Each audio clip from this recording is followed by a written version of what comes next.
And the ones who are usually the most interested or the most susceptible to this influence of wanting to become a witch, a good witch, or to practice Wicca, are young teenage girls. Now, we would ask ourselves, well, what's the draw?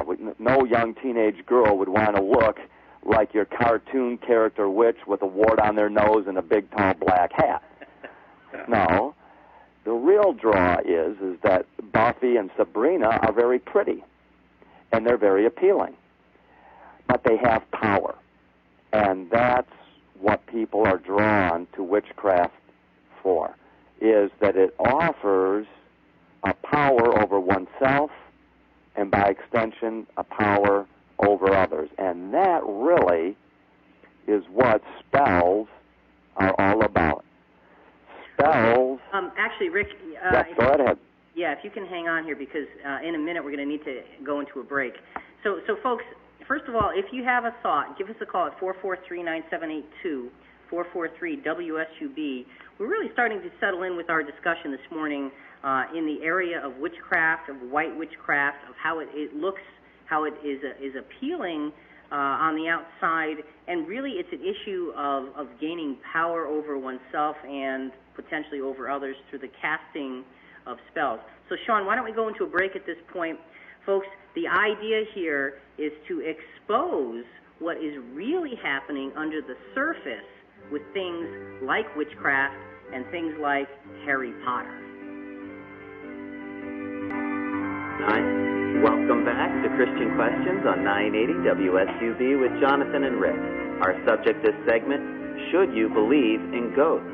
To be a part of our program, call 443-9782, 443-WSUB.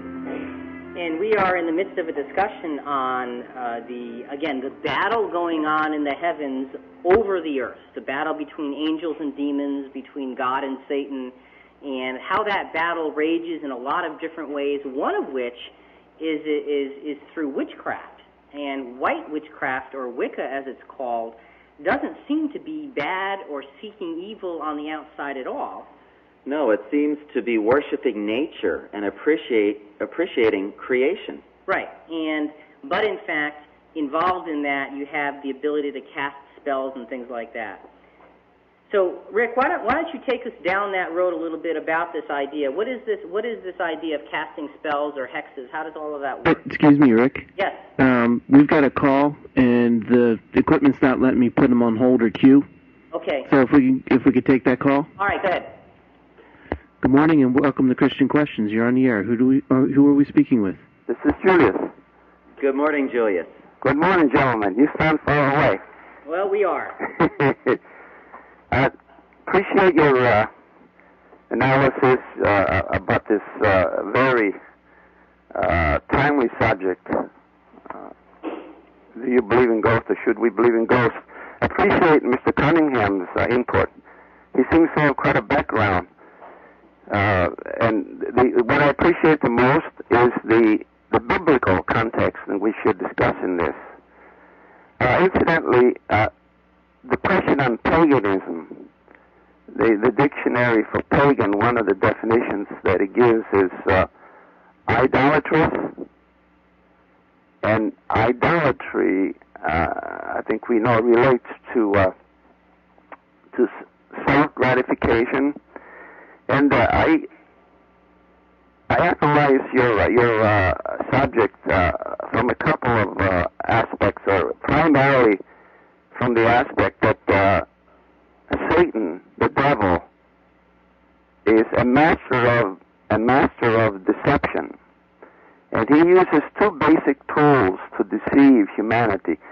In fact, the Apostle Paul, referring to one of the books that Mr. Cunningham already referred to, the book of Corinthians, the second letter, chapter 2, verse 12, or 11 or 12, thereabouts, it says about Satan being a great deceiver, and we're not ignorant of his designs. And I would suggest to you, to complement your discussion, that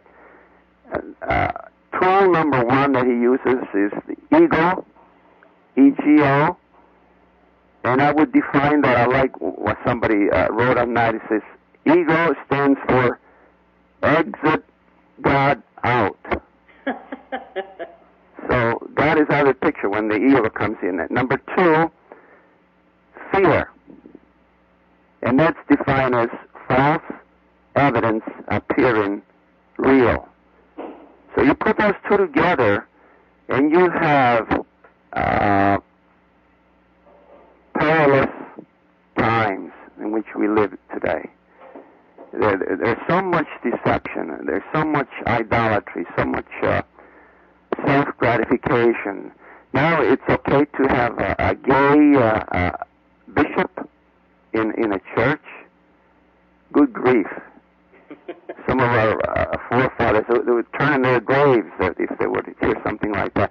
But anyway, the ego is really a primary cause of all of this, contributed to the movements that we see in our day. Just one quick story before I leave you about this witchcraft fortune-telling. Years ago, a strong, healthy 28-year-old man drowned while attempting to swim some treacherous waters. The man drowned, as healthy and strong as he was. So come to find out that he had been assured by a fortune teller that he would live to the ripe old age of 72. You see how misinformed he was, how deceived he was, and it all goes back to Satan, the master manipulator. God bless. Well, thank you so much for sharing. And thank you for we sharing. Appreciate it. Take care now. Thank you. Bye-bye. Bye-bye. Okay, good tools there that he brought out, and I think that tool of ego that Satan uses actually fits very well into where we were going, because in witchcraft, as in many other things, when you boil it down, it really is all about me.